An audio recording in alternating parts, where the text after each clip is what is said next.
All right, welcome back, everybody. I'd like to introduce our next speaker, who I'm very grateful that he was willing to join us today. Dr. Bruce Reed is Acting Director of the Center for Scientific Review at NIH. Prior to being appointed as the Acting Director, he served as Deputy Director at CSR since 2019. In this role, he works to optimize peer review at NIH through implementation of CSR strategic plan. He's led multiple special efforts to develop new review practices and policies. He plays a major role with respect to agency planning, communications, training resources, and CSR's data analytic efforts. Bruce came to NIH in 2015 as Director of CSR's Division of Neuroscience Development and Aging, and there he oversaw 47 regularly occurring study sections, over 60 scientific and supporting staff, and undertook various initiatives, including leading the CSR's evaluating panel quality and review process for the division, which you may know as its acronym INQUIRE. CSR has done really just heroic work working with us to get grants reviewed and so that we can get to getting them out the door. He's going to provide us some updates, and we're really looking forward to his presentation. So with that, I'll turn it over to Dr. Reed.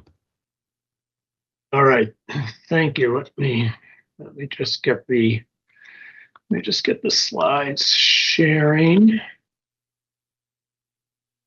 All right, Kyle, thank you for the introduction, and thank you for the opportunity to be here today. 2025 was a year of change for NIH, very eventful for peer review, and I know that there are a lot of questions about what's going on with NIH peer review. So I want to take this opportunity in my prepared remarks to try to answer some of those questions, and I intend to be brief enough that we have a good amount of time for questions and discussion at the end of the talk. So here are the topics that I want to focus on today. First, I want to give you an update on how CSR is recovering from the fall government shutdown. Second, as most of you know, in 2025, NIH centralized all NIH peer review into CSR. I want to talk to you about what that looks like and give you a sense of what that means for the extramural community. And then I briefly want to touch on some of our ongoing initiatives to strengthen peer review. All right, starting with our response to the 2025 shutdown. The shutdown was 43 days long. It started on October 1st. October and the first 2 weeks of November are prime time for the fall review cycle. It's when all our meetings normally meet. So when we came back on November 13th, the round should have been nearly finished. And instead, we had over 32,000 grant applications remaining to be reviewed. 379 meetings have been canceled. Those affected over 15,000 reviewers and thousands of applications. And many of the remaining meetings that were still on the books were no longer viable. People had not had time to work on them. And so ultimately, more than 500 meetings were canceled. The recovery began just remarkably quickly. So only 13 days later, by November 26th, CSR had been able to reschedule 567 meetings. That engaged almost 19,000 reviewers. And so that was a great start. One of the things to emphasize is that the effects of the shutdown will ripple through the entire 2026 council round. It'll be all a council year. It'll be all 3 rounds. But we're getting there. I want to highlight some of the factors that enabled this sort of fast recovery and allowed us to not lose a round of review. Number one, it was a staff. The staff is incredibly dedicated. They're well trained. At that time, we had 465 SROs on board, and they worked incredibly hard. But they were helped by literally everybody in the almost 800-person CSR organization. They deserve just incredible thanks. The extramural community deserves thanks too, because reviewers really did step up. Reviewers said yes to their invitations to review. They showed great flexibility in adjusting their schedule so that we could get meetings rescheduled. There were a variety of other things. The ICs assisted. They sent staff to us on details. A really important factor was that NIH acted in a coordinated, cooperative, really fast way to get decisions made. So that moved things along. And one of those sets of decisions was to put a set of emergency modifications in place regarding review policies and practices. The two that I want to highlight here are these, that instead of the traditional discussing 50% of applications, we decided that we would discuss 1/3 of applications. And to make sure that the ICs had sufficient variety of applications to choose from in funding, the next third, the middle third, would be designated as competitive, but not discussed. And we switched the format of summary statements to make them more efficient to write, more efficient to read. So instead of the old prose format, we went to a bulleted format. The bullets address two of the key things that you want in a resume. One is what level of agreement was there in the panel vote, and the other is what were the major score-driving factors that drove that vote. These things worked. They were highly effective. So if you look at January Council, this is, ostensibly meetings that happen in November, December. We shifted meetings largely to January. In January alone, we had over 400 meetings. And the good news is that now the round is essentially done. Just a trivial handful of summary statements remain to be released. The May Council is the one that's coming up next. And as I say, the effects ripple on through. So these meetings usually happen in February and March.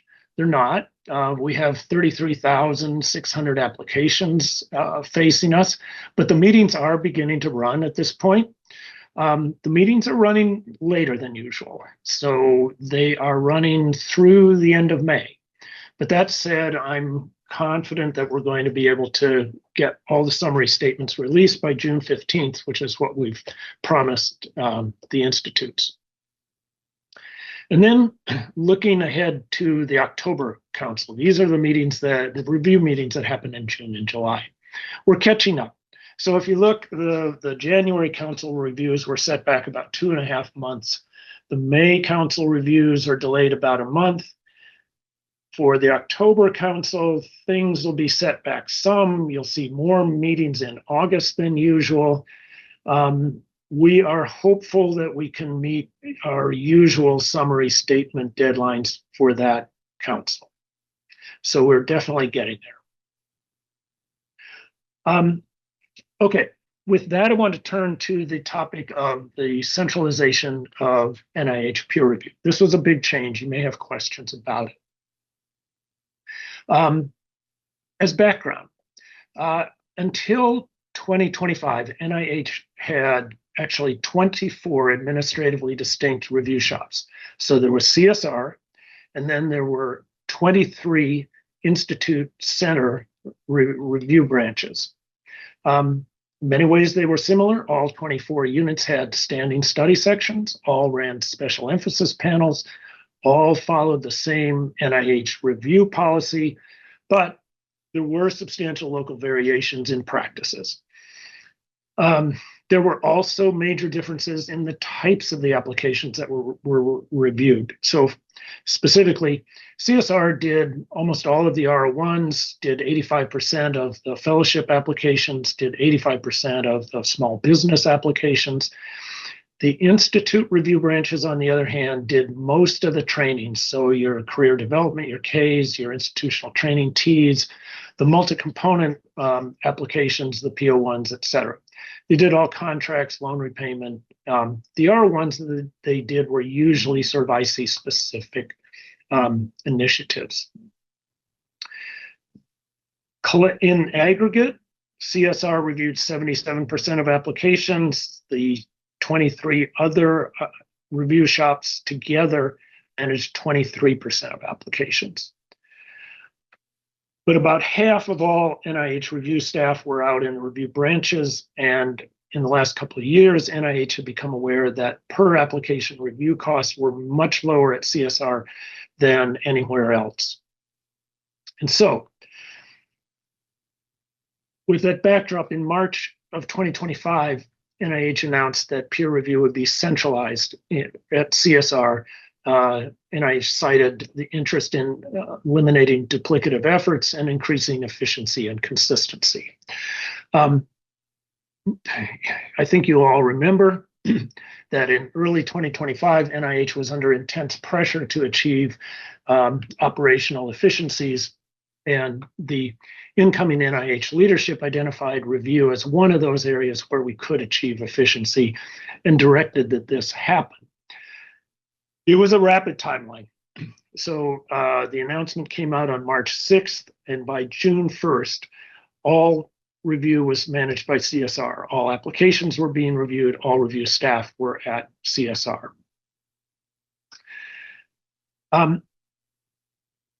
NIH cited efficiency in justifying the consolidation. And I want to explain where this comes from, because I know that sometimes my colleagues, my review colleagues who used to be in the ICs hear that and sort of take offense. The implication being that somehow in the IC branches, either they were not working very hard or they were not working very smart. And I absolutely don't think that either one of those is true. What is true is that there's such a thing as efficiencies of scale, and improved efficiency comes with a larger scale. You don't have to compromise quality of review to get efficiencies. And it's important to appreciate just how different the scales were. So in 2024, CSR reviewed almost 66,700 applications. The largest IC review branch reviewed just under 4,400. And several of the review branches reviewed under 300 applications per year. So running very small operations. And I think it's perhaps obvious that consolidation allows things like management, support, and training structures to be a lot more efficient. Another thing perhaps less obvious is that the IC review meetings, for a variety of structural reasons, tended to be smaller. And small meetings are just inherently less efficient. They use staff time less efficiently. They use peer reviewers less efficiently. And of course, when you have a unified management structure, it just generally does promote consistency. I want to also acknowledge that there are significant challenges with the consolidation. So when we consolidated, we took on the review of an additional 30,000 applications per year. We absorbed 250 staff. On the application side, we took in a lot of R01s, and the R01s that we took in far exceed the capacity of our existing study sections. Many of the other applications that were transferred to us were mechanisms that we did not have a lot of experience with. They were largely reviewed in the IC shops. So these are things like the K awards, Ts, the multi-components, the P01s, P30s, those kind of things. So those came new to us. And the point is that we needed to create new consistent review homes for all of these applications.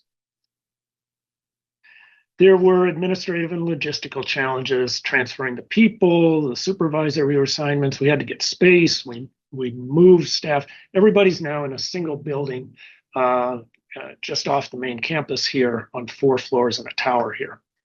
There were IT challenges, all that stuff we had to get past. And then, I'll acknowledge there were changes. There were some cultural challenges. People's old organizational structures, their affinity groups are disrupted.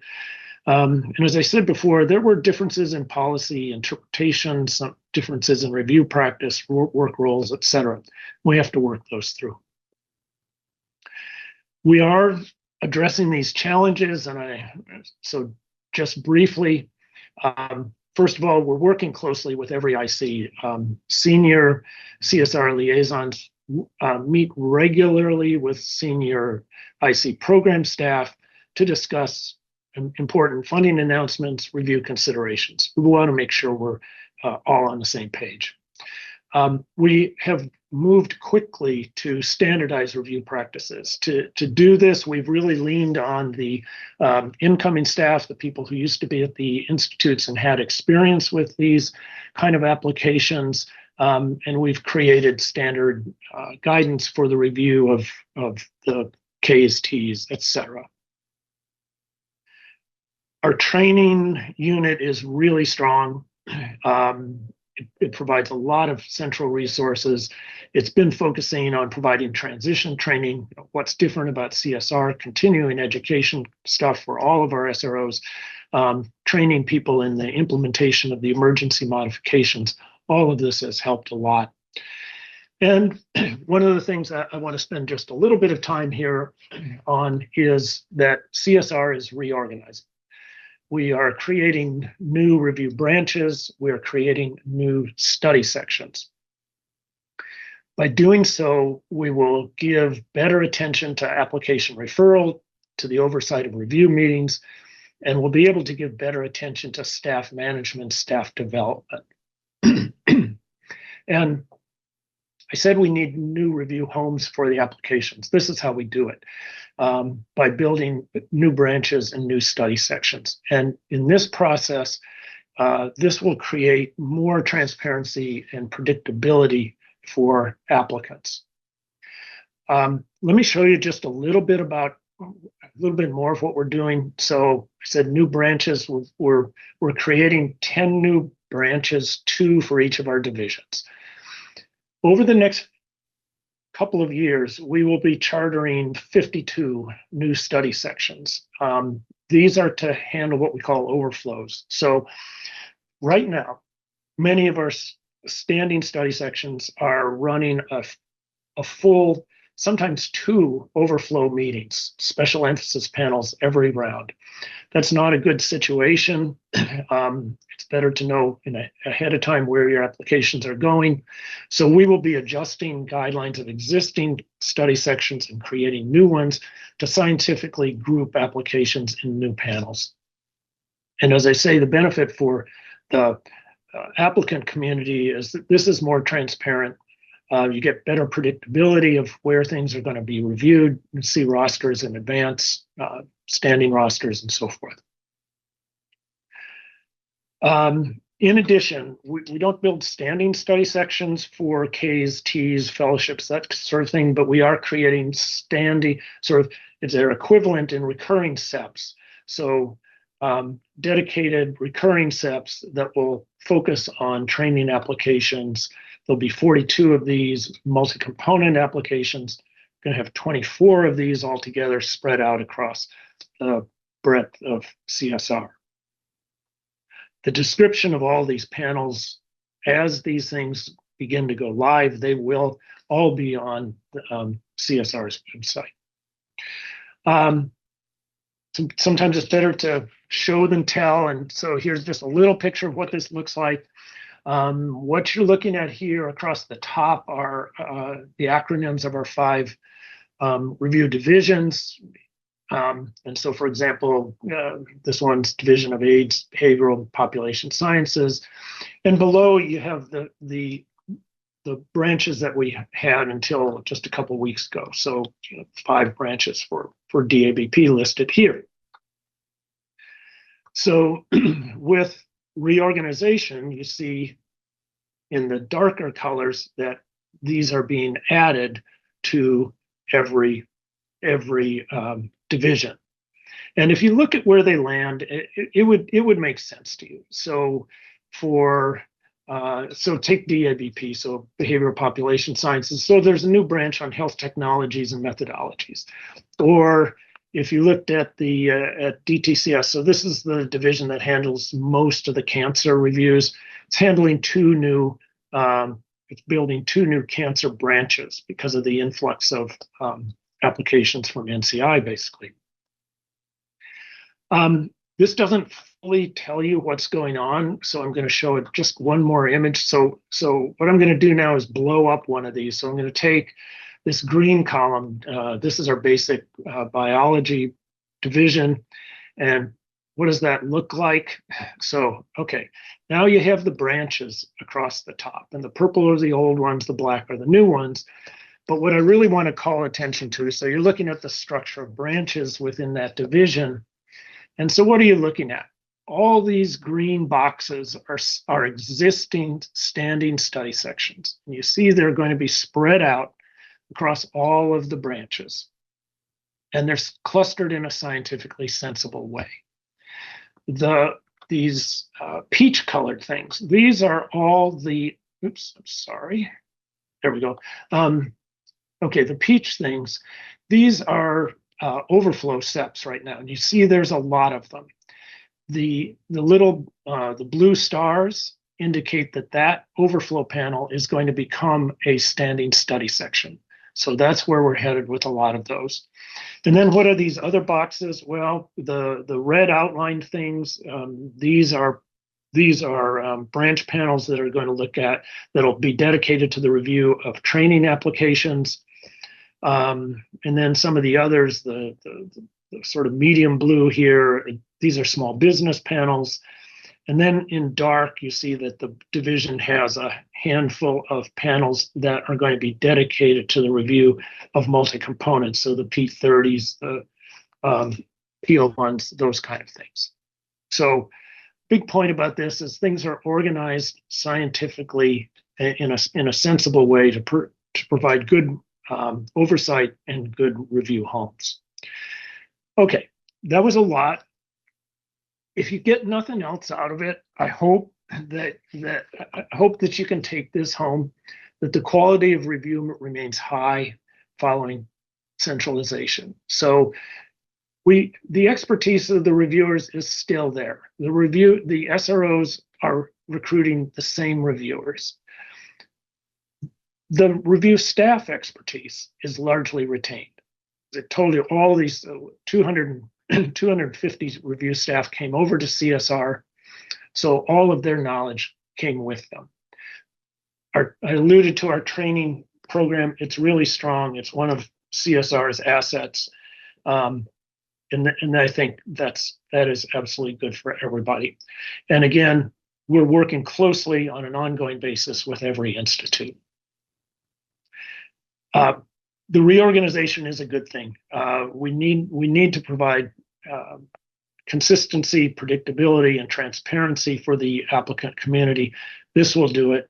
The reorganization is structurally in place. It'll really begin to appear with the October council meeting. So you begin to see it this summer. Okay.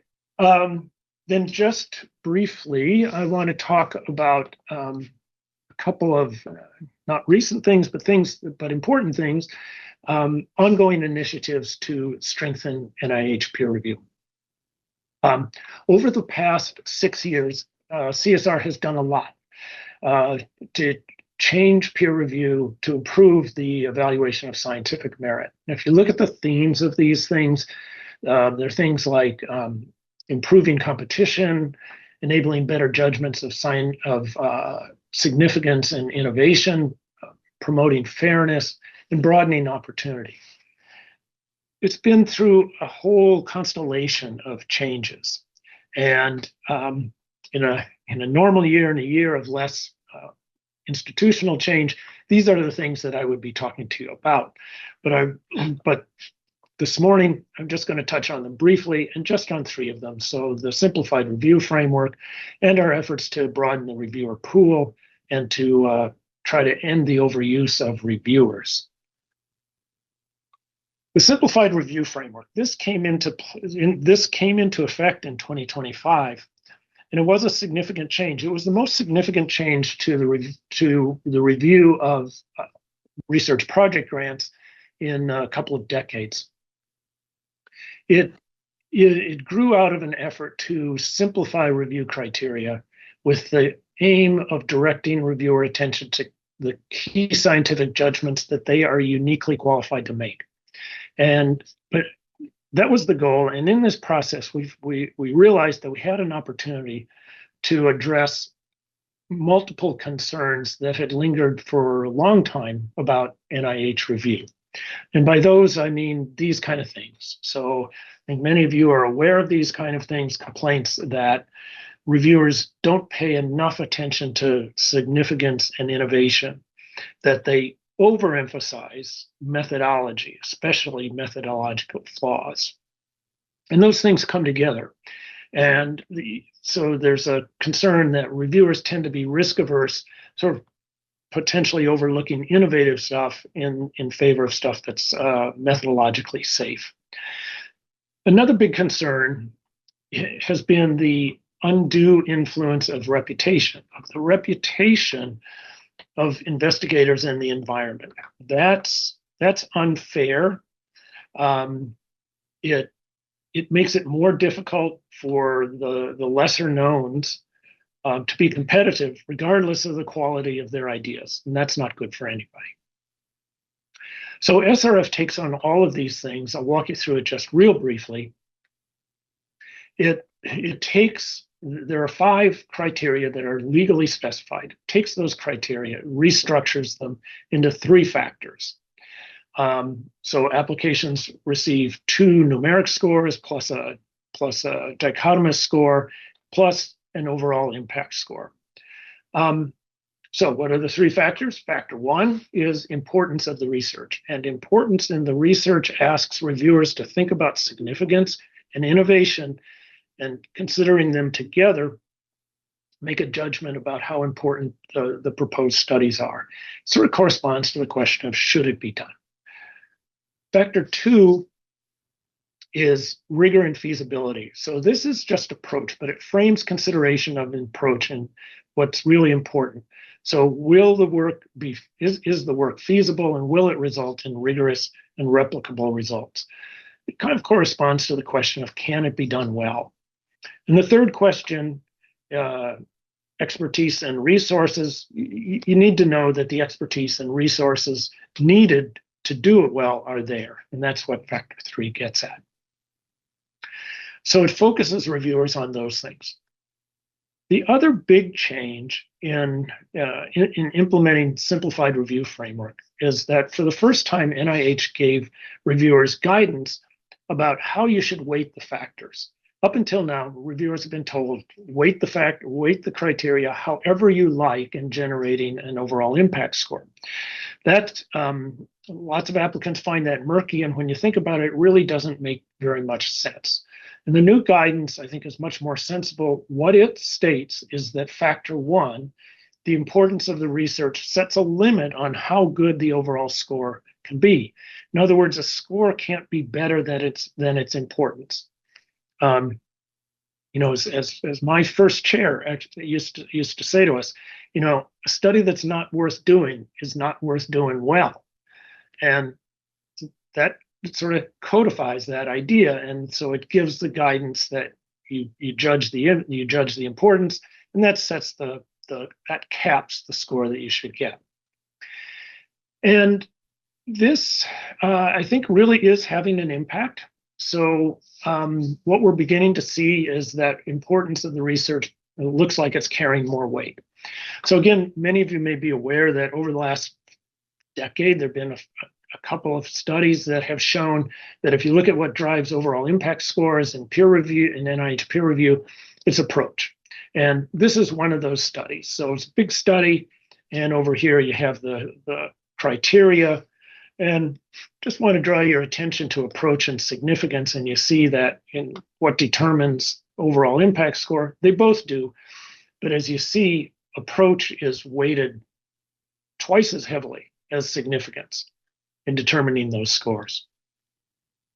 As I say, we're seeing evidence that this is changing.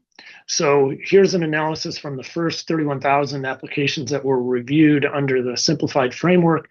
And I just want to call your attention here now. Look at these beta weights.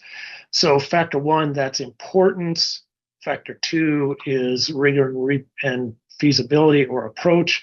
And you see, yes, again, they both drive it. In Factor 2 is a little bit bigger determinant, but they're essentially equal in terms of how much they're contributing to that score.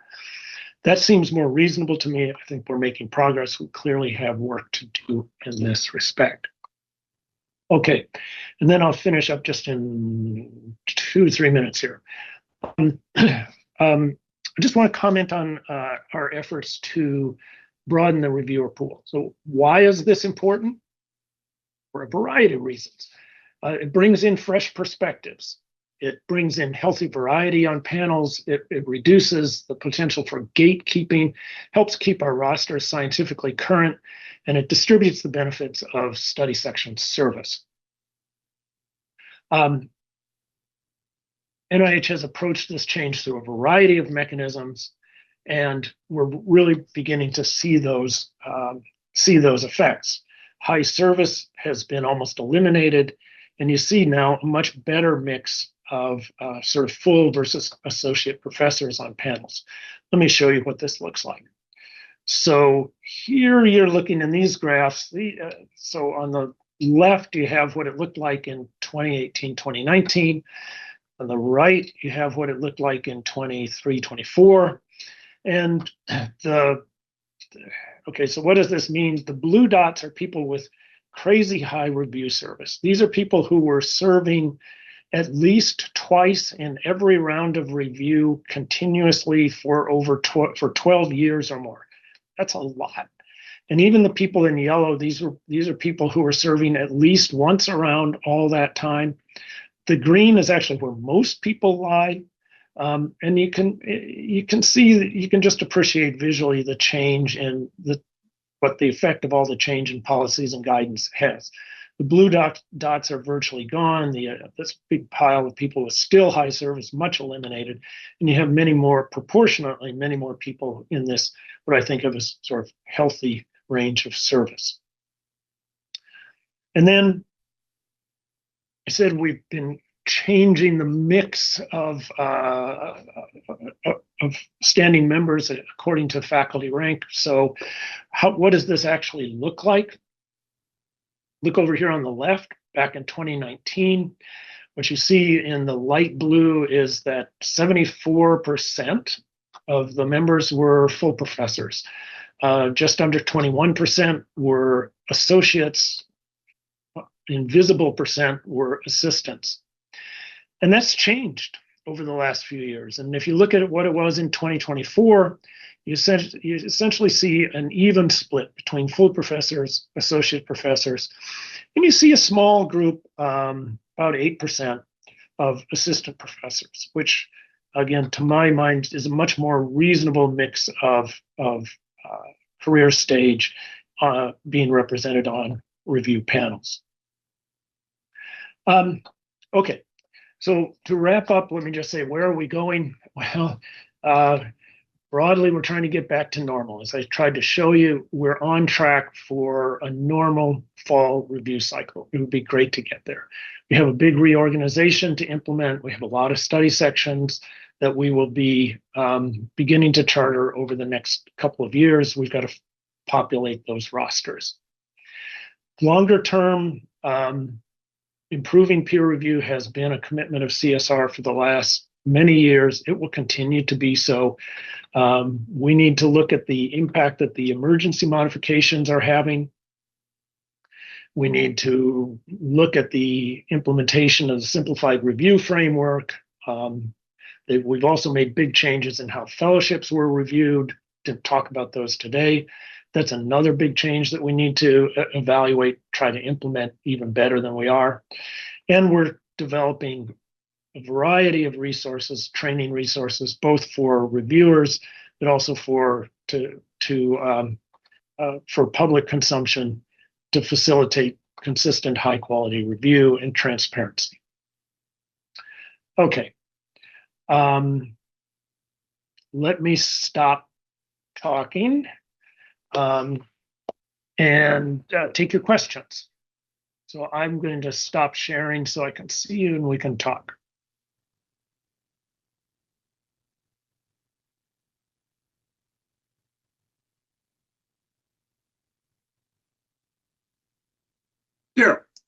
Dr.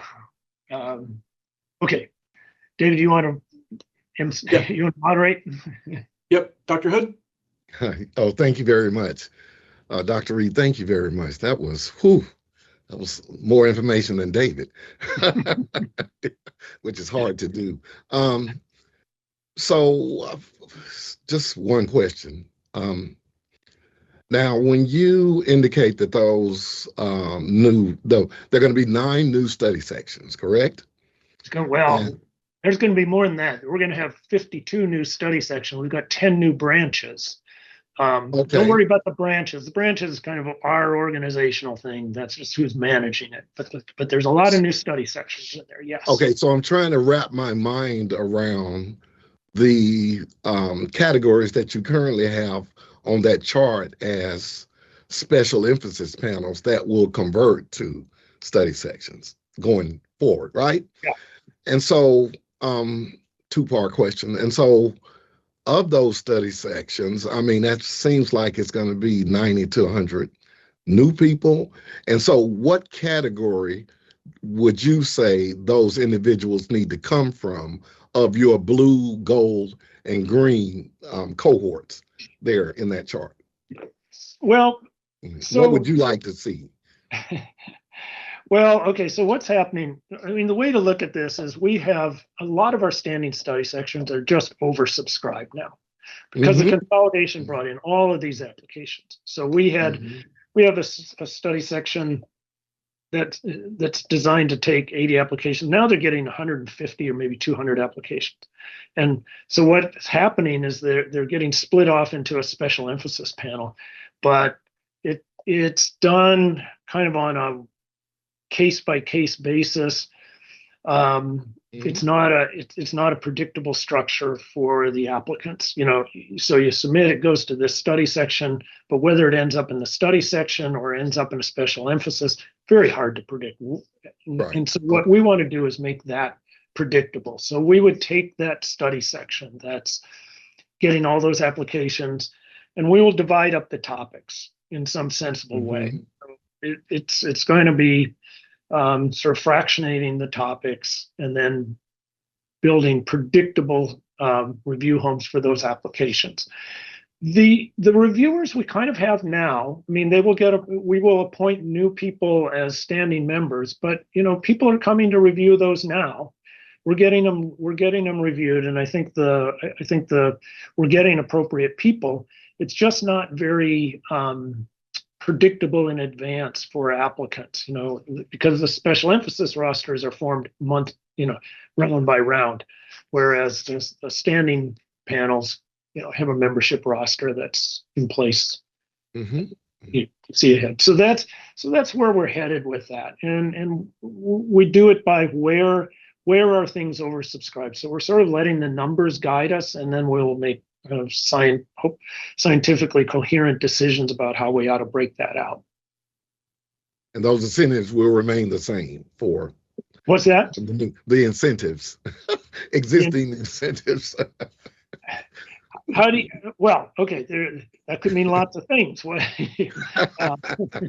Okay, well, I'm sure it will become apparent as you move forward. Seems like a great concept. I like it. Thank you. Yeah. Thank you. David, I'm done. Steph. Thank you. Actually, I'm going to concur with Daryl on his comment. That was a fantastic presentation, and I enjoyed learning a lot of information that you presented. I was wondering if some of the data you presented was very interesting about how significance and innovation and all those things play out in study section and reviews. And the diversity of the review panel is also interesting. Have you actually looked at the diversity of the review panel on some of these other metrics? For example, one of my concerns based on some of the reviews that I've gotten back recently, and I'm sure others have, is a lack of depth of knowledge in evaluating very complex research programs. And I don't know if that's because there are assistant professors and they've never been involved in complex research programs, or because of the panel that's selected to review those grants. Are you talking about R01s? Are you talking about like center grants? I am not talking about R01s. I'm talking about multi-program project grants, something like the Superfund. So it has at least 4 projects and 6 cores, and it's multidisciplinary. Mhm. Yeah. So making sure that those things get reviewed right is one of the points of creating these, they say these recurring special emphasis panels, these structures. So we will, within every division, there will be groups that are dedicated to the review of things like P30. So the multi-component, the complex applications. Okay. So the SROs that are seeing these, the chiefs that are overseeing them, will see these kinds of applications on an ongoing basis. Which is just to say that they'll get familiar with them, and that will help to make sure that the right expertise gets there. And this is one of the things, as I say, CSR understood that we had to learn about these. We've looked to the people who had the expertise in the past, the SROs who used to manage it at the ICs. They informed the guidance that we're putting together and the training that we're putting out to SROs about this. So I mean, I know that when you look at these, it's more than sort of topical expertise that you need, and that's one of the considerations that needs to come to bear on these. And I think by building these structures, it'll help. Yeah, it's because we're actually required to actually have environmental and engineering components in addition to the biomedical. So it's hard. Yeah, I mean,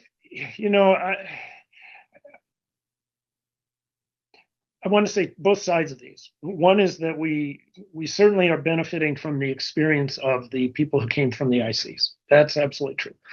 It's also true that CSR did not start from zero. We actually, so proportionately, we didn't cover a lot of these things, but we covered so many applications. We actually did have a lot of experience with center grants and sort of non-standard, non-R01 kind of things. In a lot of areas. So, I think building those structures so that there's more predictable attention to them, I think that will help. Thank you. Kyle. Yeah, I had my hand up since we're in public session. I feel for my extramural colleagues living in the world I was in until a few months ago. I was wondering if there was, if you have a plan, a group assigned, dare I say a timeline, but we don't need to go into that, for incorporating these new study sections that are being put together into the assisted referral tool that I know so many in the extramural space will use, where you upload your abstract, right, and can sort of see where it's going. And I don't want to say that people sort of game that, but it's a very helpful tool that I think has been much appreciated. Right. So that's absolutely important. I mean, first of all, we will post the descriptions on the website, and even when these special emphasis panels that are headed for charter, we will post descriptions about what the content is, what the topical focus of those is. So that's available. Building the tools is something we're very mindful of. We've got to get that. It's important. And one of the challenges is absorbing this degree of change into that tool. This is an area where I think AI can probably help us. Using the programming that we had available until a couple of years ago, this would have been extremely difficult. But I'm optimistic that we can use AI tools to make this transition much faster. And I completely appreciate the interest that applicants have in where should my application go, and there can be choices about this, and you'd like to be informed about it. Yeah, I think it's a great tool that you've put together through CSR, and I think it's highly utilized. So I'm excited and pleased to hear that there's efforts to make sure it doesn't become obsolete and catches up with these new things. Right? No, it's gotta be modernized. That's right. Definitely does. All right. Thank you, Bruce. Yeah.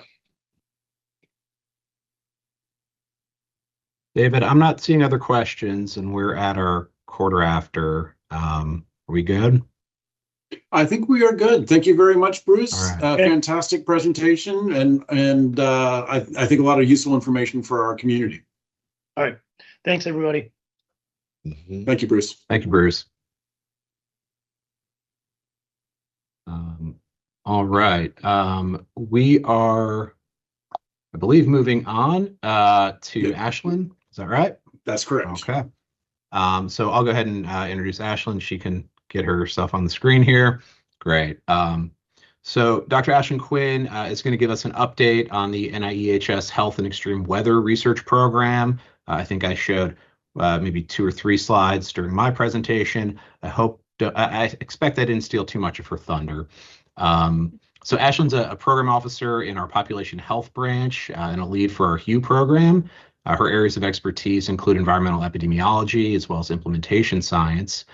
She joined NIEHS from the Fogarty International Center, and she's currently managing the portfolio in extreme weather as well as cardiopulmonary epidemiology and indoor air pollution. And so, Ashlinn, we're really excited to hear some updates on HUE. Thanks so much, Dr. Walsh, and great to see everyone here. Thank you for joining this presentation. Let me just get my slides up and running here. Do this. So I have a laser pointer. Okay. So I'm here just to present an update on our HUE program, Health and Extreme Weather, which, as Dr. Walsh mentioned, he already introduced to you a little bit earlier. So let me just go forward here if I can. Hold on. So of course it's not.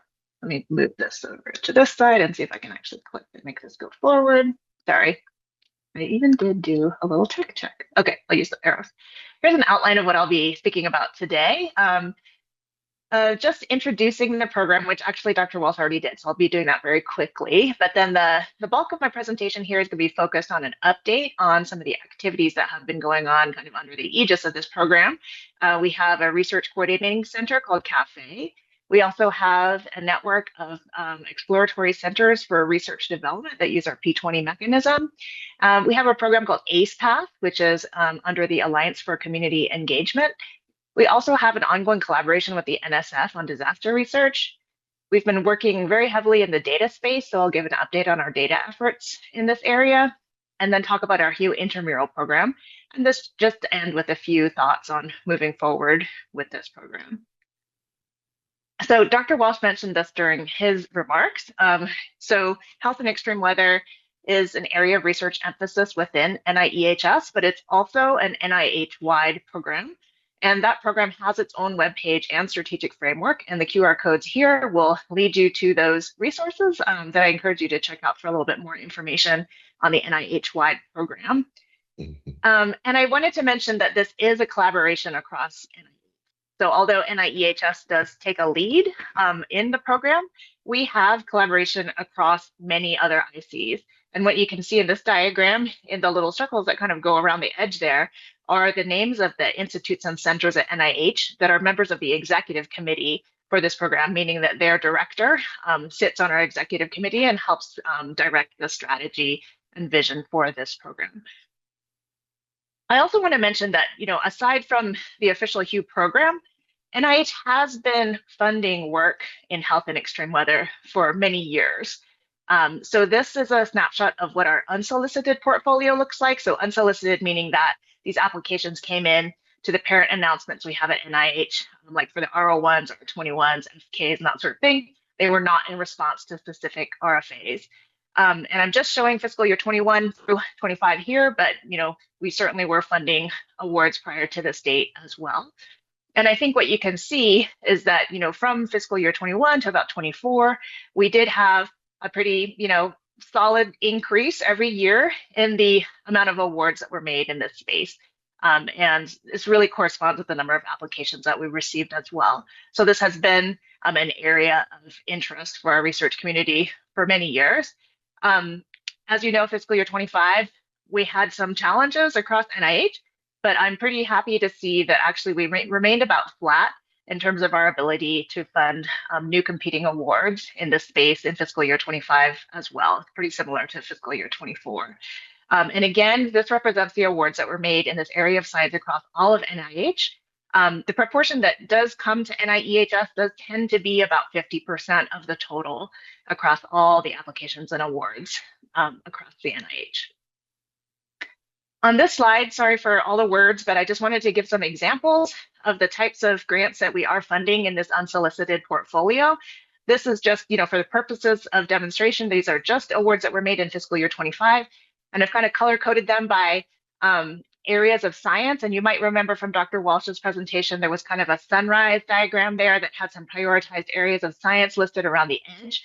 And so that's what I have on the right-hand column here, the areas of science that these applications might speak to kind of the most. So these range from very mechanistic studies to epidemiology, to studies looking at preparedness and resilience, then to implementation science. And we also have a number of awards that are focused on data integration and related to the overall data efforts that we're looking at for HUE.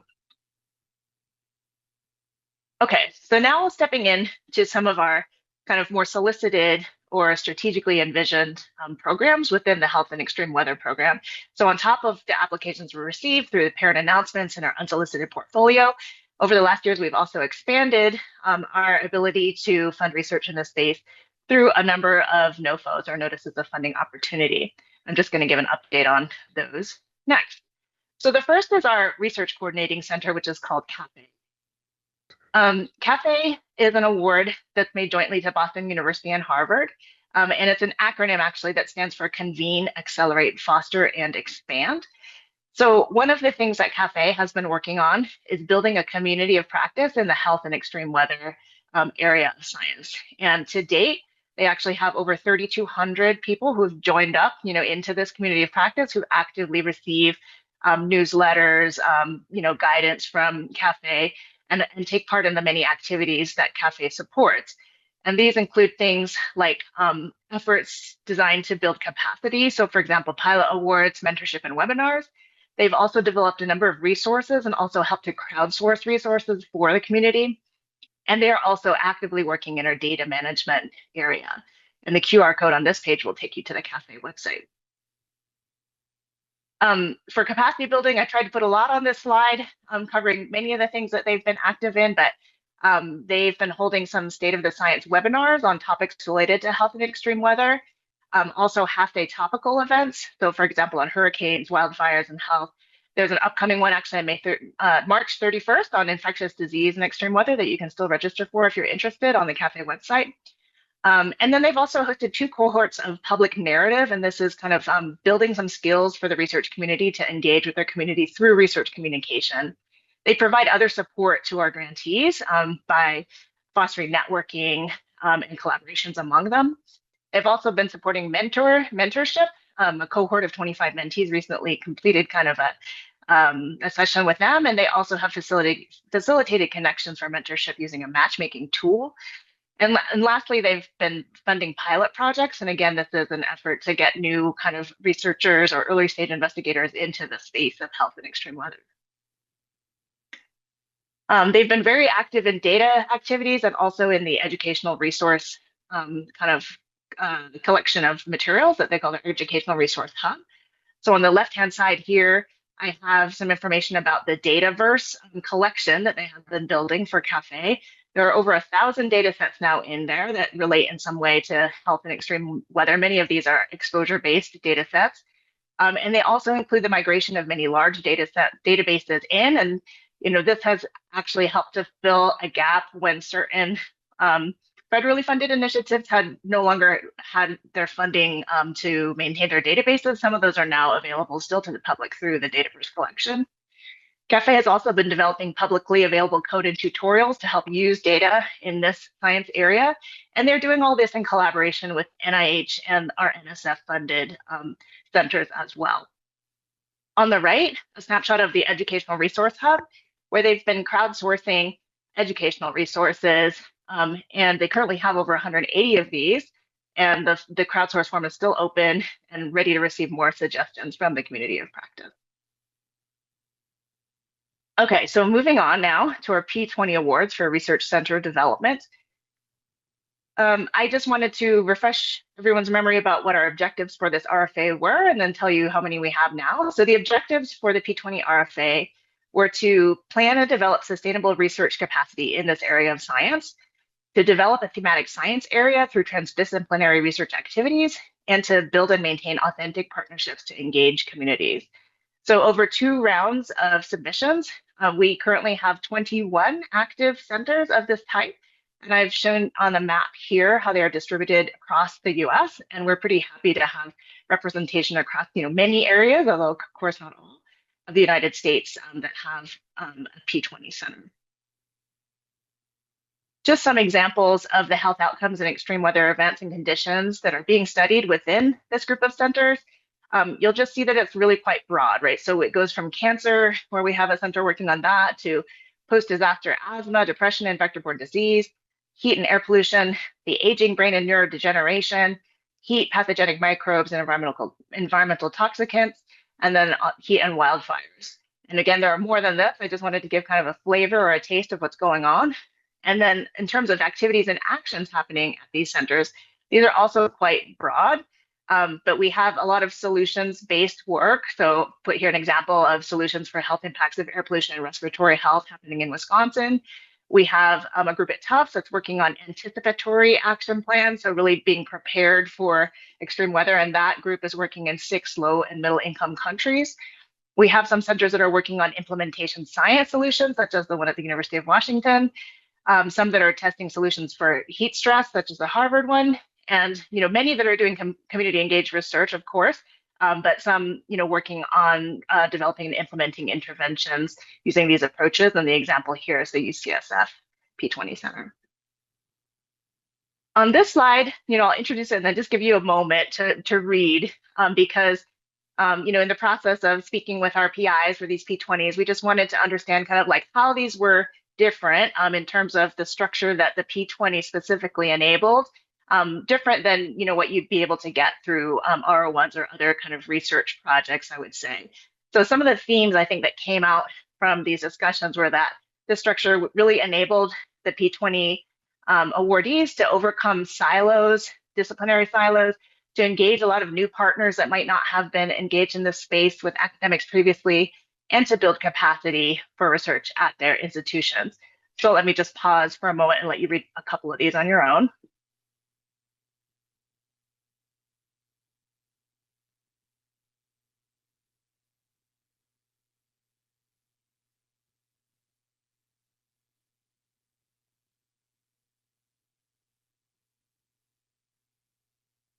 So all in all, I think we've been very happy with the work that's happened under this network of 21 centers in terms of some of these transdisciplinary and community engagement activities that they have been engaged in the health and extreme weather space. I'll move on to briefly highlight our program called Alliance for Community Engagement Partnership for Action Towards Health, or ACE PATH. This is a program that's actually managed out of NHLBI using one of our other transactions mechanisms. And ACE PATH has actually been in place for a few years. As you can see down in the bottom, there are 2 phases for this work. Phase 1, which is more formative, and then phase 2, which is moving into an intervention space. The awardees here are currently in kind of the beginning of phase 2, so starting their interventional work. And just the goal of this program is to support U.S. communities' quality of life by developing and testing interventions to address the impacts of local health stressors. And in the case of ACE PATH, it's really weather-related stressors. And using a community engaged research approach, these are teams of academics and community partners that are working together over a number of years to implement strategies and solutions towards these community health challenges. We have 3 funded centers through the ACE PATH program. So the first on the left-hand side here is the University of Colorado Denver Mountain West Hub. And what they are working on is implementing do-it-yourself air filters. And they're doing this in 2 very different areas of Colorado, actually, one that's more urban and one that's more rural. And This is to see whether these filters are effective, used by the communities, and can help to reduce the health outcomes related to poor air quality. And in this region of the country, it's beset by air quality from a number of sources, but also periodic wildfires that happen. On the right-hand side, we have the Public Health Institute project that's working in Central California, Lake County, and they are conducting a cluster randomized trial to evaluate the impact of an intervention called CARI, Community Adaptation and Resilience Intervention, which is intended to reduce heat-related illnesses and increase preventative behaviors. And then our third hub is in Alaska. It's led by the University of Alaska Fairbanks. And what they are doing is they're working with a number of Native Alaskan communities in the implementation of a waitlist control study to implement an intervention called Tools for Life. And this is intended to reduce chronic stress, promote mental health, and increase environmental resilience.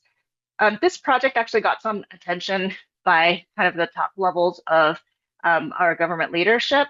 HHS Secretary RFK Jr. visited this site in July, was able to tour a health clinic, meet with Alaskan Native leaders, and hear from the community what some of their concerns are about the health impacts of weather events. And you can see here in the bullets that some of these focus on food, such as food insecurity, high fuel prices affecting access to food resources, implications to the traditional subsistence lifestyle for communities in this region, and also other topics like zoonotic diseases. And I think the secretary was quite impressed, by this visit. This is just one quotation from his visit where he stated, as you can see, that chronic disease falls heaviest on the native populations, and it's critical that we return these to their traditional subsistence foods from hunting, fishing, trapping, and give them access to those foods. So really fitting within, I think, the priorities that he has for HHS also. Moving on to our collaboration with the NSF. NSF previously had funded several centers to work on disaster research. Historically, I think this had been more, this had not been strongly associated with health. So what we have done in this collaboration is provide additional resources to kind of provide health research along with the other research that's going on at these centers. So on this slide, if you look on the right-hand side first, you can see at the top we have some kind of extreme weather event, in this case a wildfire. And then the blue circles that are down towards the bottom of the page show you kind of like what we would ideally like to happen at the NIH level, which is that researchers would be able to apply for and be awarded applications such as to our R21 or R01 mechanisms. The issue with that, right, is that there is quite a delay between the time of the event and the eventual ability for these researchers to get started with their funding in the field. Here we have for the R21, we say like 4 to 6 months. I mean, that's probably a little optimistic even. It's been taking a little bit longer than that. So it's not really very time responsive, I would say, to rely on the traditional NIH award mechanisms to really kind of try to be responsive to events as they occur. So our collaboration with NSF and the funding we've provided to these two centers that you can see here on the left is to try to fill this gap with much more time critical data collection that can happen much more rapidly. That's what you can see in kind of the yellow and brown colors on the right. So this collaboration is with two separate centers. One is the Natural Hazards Center at the University of Colorado Boulder. And there, our collaboration allows them to fund grants to investigators who are interested in collecting perishable health data. So, data that might be present right after disaster, but then not after some time. And this would focus on high-risk groups, time-sensitive situations in the wake of a weather disaster. And the other program we're collaborating with is the RAPID facility, and this is at the University of Washington. What that group has done is collect a number of instruments that can be used to collect data in the wake of disasters. And we are providing funding for them to expand that library and to provide access to researchers. Oops, I got a little highlight there. So first for the University of Colorado Natural Hazards Center, this is a snapshot of the awards that have been made through this program over the years. You can see that they focus on a number of different types of extreme weather hazards like hurricanes, wildfires, other events, and that they're also quite distributed across the United States. Another feature of this program is that anyone who receives a grant from from the program has to develop what you see on the right here, which is a research brief, kind of a layman's, 2 or 3 page document that summarizes the research and the key findings in lay terms. I think this is a really, really nice aspect of these awards, and these are then available publicly. The RAPID facility, as I mentioned, has a library of tools. So there's some pictures here on the right of some of the types of instruments that they currently have in their instrument library. And they provide the instruments as well as support to use them to researchers who can submit an application and saying what their purpose is to collect the data. So a lot of these are environmental data that could be collected immediately after disaster events, and that would really help researchers collect, again, perishable data that can be used in the analysis of the effects of extreme weather on health. Okay, moving on to our data-related efforts. I mentioned that this has been an area that has been of interest really across the NIH and this program for some time. Altogether, there's a problem that has been identified, which is that there's a problem in finding, accessing, and using data that's relevant to health and extreme weather. And this might include atmospheric observations, environmental monitoring, or local data, and also integrating it with health data in order to understand the health impacts of these events and to understand how to mitigate them. So this problem has been, being worked on across a number of fronts here. And I want to make clear that actually this is an effort that's not only extramural, there's a lot of folks in NIEHS intramural that have been working on these problems for some time. And just to skip to this slide, some of in the green box there, some of the entities that have been working on this are our CAFE Research Coordination Center, and also a program we have called CORDS, which is Connecting Health Outcomes Research and Data Systems. This is a program actually funded by HHS, and many NIEHS intramural researchers have been working on this. And both CAFE and CORDS are actually coming to the end of their cycle soon, and we have a new HUE Data Accelerator program that's intended to kind of continue and expand these data activities. So on the right here, starting at kind of the 1 o'clock time, access to data and tools. This has been an issue in this space. And one of the ways that we are trying to address it is through the CAFE Dataverse that I mentioned before. CORDS has also been collecting data relevant to this, and now CORDS data are actually within CAFE Dataverse, so that's also nice. And then new data and tools to use them. So this is something that the CORDS project has been working on quite a bit. This is the example I have here of a product called Amadeus. It's just one of several software products that have been produced for particular software uses. So this is a software for linking environmental and health data, and they have many other tools that are out there publicly available for folks to use who are working in this space.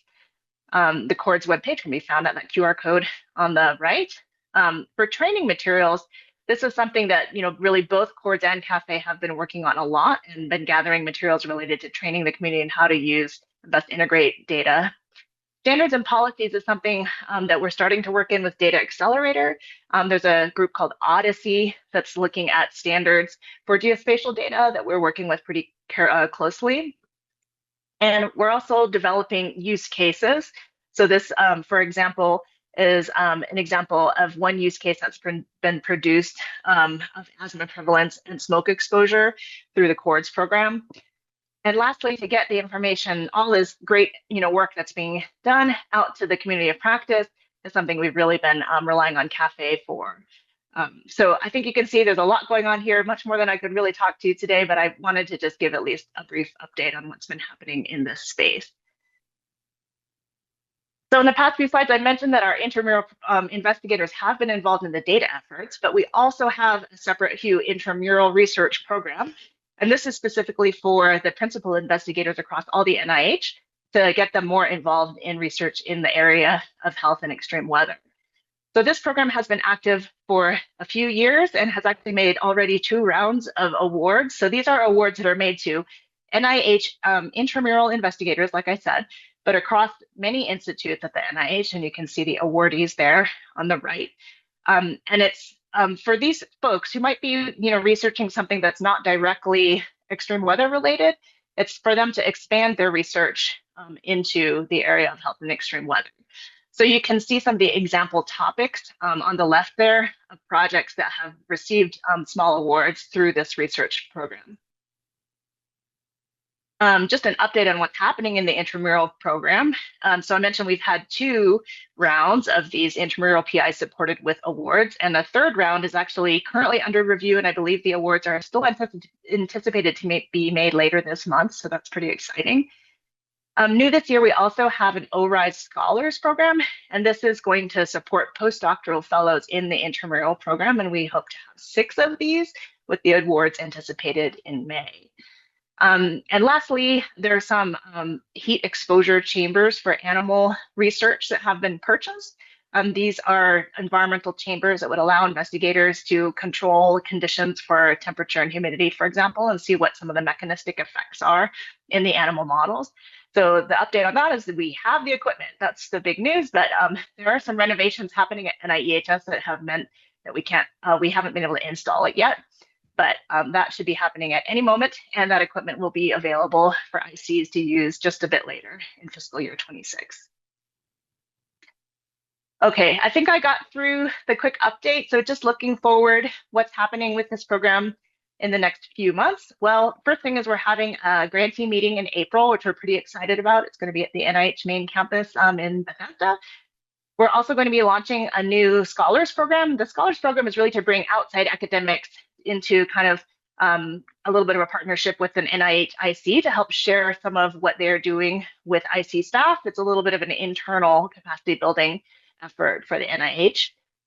And then we continue to have a lot of strategic visioning activities with the executive committee and steering committee and others. And we hope that in the future we may have some activities that may develop from this that we will come back to council with. So lastly, I just wanted to make sure to thank everyone at the NIH who has been contributing to these many efforts. As you can see, it's a very long list of folks that have been engaged in this space, everyone working really hard in this area. So yeah, just thanks to all my colleagues. And thank to you for your attention. I would be happy to take any questions. I will stop sharing so I can see you as well. Thank you, Ashlinn. Excellent presentation. Any questions or comments from council?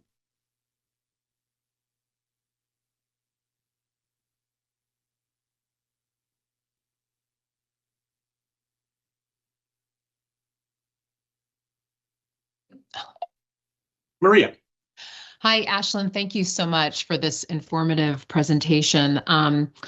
In thinking about the HUE program and that connection again between data gathering and action, I'm just wondering, in an effort, for example, to help Native Alaskan communities respond to and be resilient to things like permafrost melt and sea level rise, are we going to be funding data collection on permafrost melt and sea level rise under the auspices of extreme weather related stressors? Yeah, good question. So our active project in Alaska right now is that ACE Path Hub that's working in collaboration with the University of Alaska Fairbanks. They, the way that they came up with their research topic was in a very community engaged way. They worked with the Native community to say, like, what is most important to you, right? And then tried to develop a robust research strategy to address those concerns. So subsistence lifestyles was a big one, right? Like impacts to farming and fishing and hunting and all those aspects. We don't have, I don't know if we have plans specifically to measure, permafrost or anything like that, because it's really focused on the impacts, the health impacts of the ongoing environmental conditions. But I know that they are working with those communities to make sure that, the research that they are conducting is, we wanted to be moving into the intervention space there. How do we protect health from the changes in the environment that we do see happening? And I think the intervention that they're working on there is really intended to do that. But it really does stem from the concerns of the community in terms of the changes that they see happening in the environment and how it impacts their livelihoods and health. Thank you. Absolutely.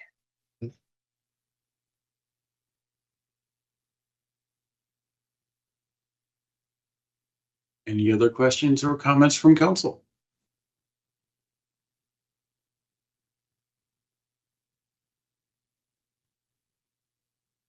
If not, yeah, I can turn it over to Kyle to adjourn the open session.